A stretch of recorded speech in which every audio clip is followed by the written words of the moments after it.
వాళ్ళు దాడులు చేస్తారు, తాటాకు చప్పుళ్లకు భయపడద్దు. నేను ఒకటే అంటున్నా, దాడులు చేస్తారు. దేంతో చేస్తారు? ఎలక్షన్లలో వాళ్ళు ఇటుకలు ఇసిరేసిండ్రు. ఇటుకలేనా రాళ్ళ? ఇటుకలు ఇసిరేసిండ్రు. మనం కూడా కొన్ని రోజులు చూస్తాం, వాళ్ళు ఇటుకతో కొడితే రాళ్లతో కొట్టే రోజులు కూడా తొందరలో ఉన్నాయి. భయపడాల్సిన అవసరం ఏం లేదు.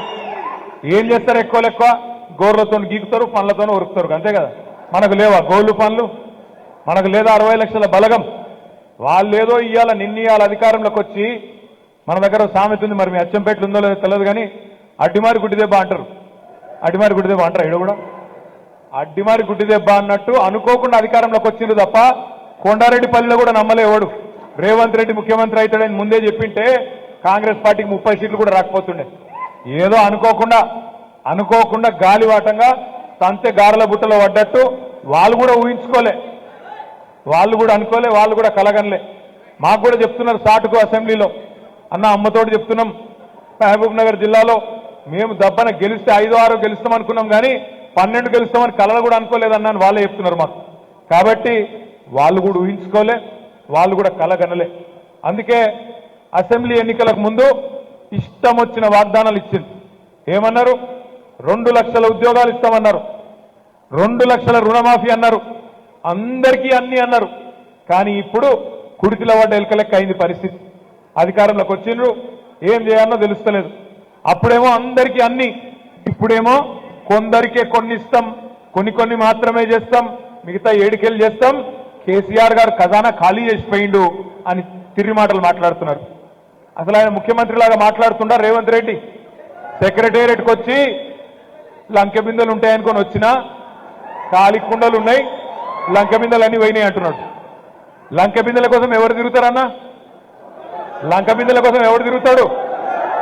మరి ఇదివరకు కొండారెడ్డిపల్లిలో ఏం పని చేస్తుండనో వాళ్ళ కుటుంబం నాకు తెలియదు, వాళ్ళ ఏం పని చేస్తుండనో వాళ్ళ చరిత్ర ఏందో నాకు తెలియదు, మీకే బాగా తెలుసు. అచ్చంపేటలో లంకె బిందెల కోసం తిరుగుతారంట.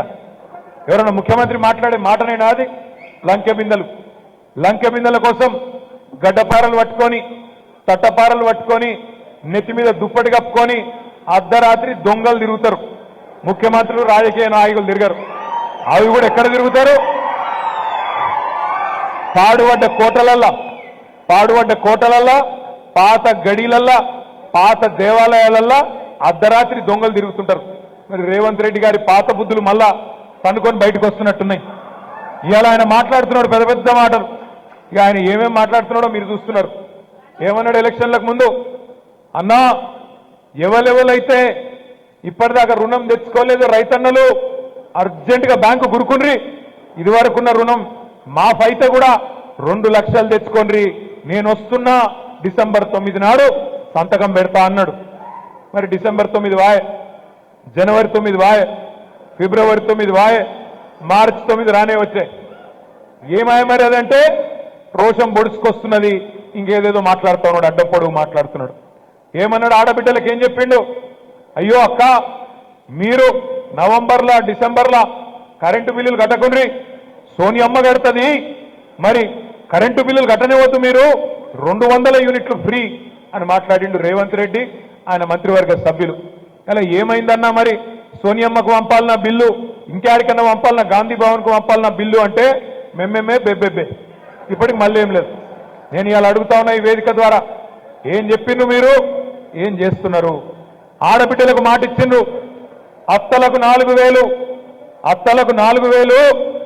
వాళ్ళ ఇంట్లో అత్తకు మామ ఉంటే కూడా, అత్తగారి భర్త ఉంటే ఆమె కూడా ఇస్తాం. కేసీఆర్ భార్యాభర్తలకు ఇస్తలేడు, ఒక్కలకే ఇస్తుండు. అవ్వా తాతలకు ఇద్దరికి ఇవ్వాలి, మేము ఇద్దరికి ఇస్తాం, 2000 కాదు 4000 ఇస్తామన్నారు. అన్నారా అనలేదా? అన్నాడా? మీ వంశీకృష్ణ కూడా అనే ఉంటాడు.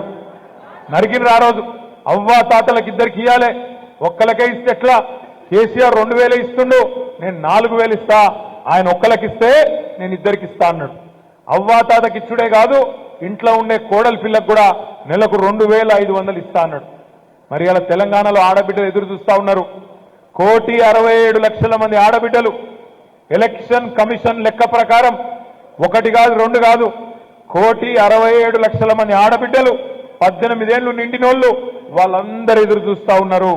మరి ఇలా రేవంత్ రెడ్డి వచ్చిండు, కాంగ్రెస్ వచ్చింది, ప్రభుత్వం వచ్చింది, మాకెప్పటి నుంచి ఇస్తారు 2500 అని వాళ్ళందరూ ఎదురు చూస్తున్నారు. గ్యాస్ ఫ్రీ అన్నాడు, 500 రూపాయలకే సిలిండర్ అన్నాడు. 1,24 లక్షల గ్యాస్ సిలిండర్ కనెక్షన్లు ఉన్నాయి తెలంగాణలో. వాళ్ళందరూ ఎదురు చూస్తున్నారు. 1,24 లక్షల కుటుంబాలు, 1,34 లక్షల 50,000 కరెంటు మీటర్లు ఉన్నాయి తెలంగాణలో. వాళ్ళందరూ ఎదురు చూస్తున్నారు, ఎప్పటి నుంచి చాలు చేస్తావు 200 యూనిట్లు ఫ్రీ అని. అప్పుడేమో అందరికీ అన్ని ఇస్తా అన్నాడు, ఇప్పుడేమో కొందరికే కొన్నట. ఇప్పుడేమో నీకు బండి ఉందా, నీ ఇంట్లో 2 వీలర్ ఉందా, ఉంటే కట్టు, తెల్ల కార్డు లేకపోతే నీకు లేదు అని చెప్పి ఇలా అడ్డం పొడుగు మాట్లాడుతూ ఉన్నారు. అందుకే నేను అంటున్నా, తెలంగాణ ప్రజలు ఎదురు చూస్తా ఉన్నారు. 100 రోజులు మనం కూడా ఓపికగా ఉందాం, తొందర పడద్దు. మార్చి 17 దాకా మనం కూడా ఓపికగా ఉందాం. ఎందుకంటే 10 ఏళ్ళు మనకు కూడా ప్రజలు అవకాశం ఇచ్చిండ్రు, అధికారం ఇచ్చినారు. ఇచ్చినప్పుడు మనం కూడా పని చేసినాం.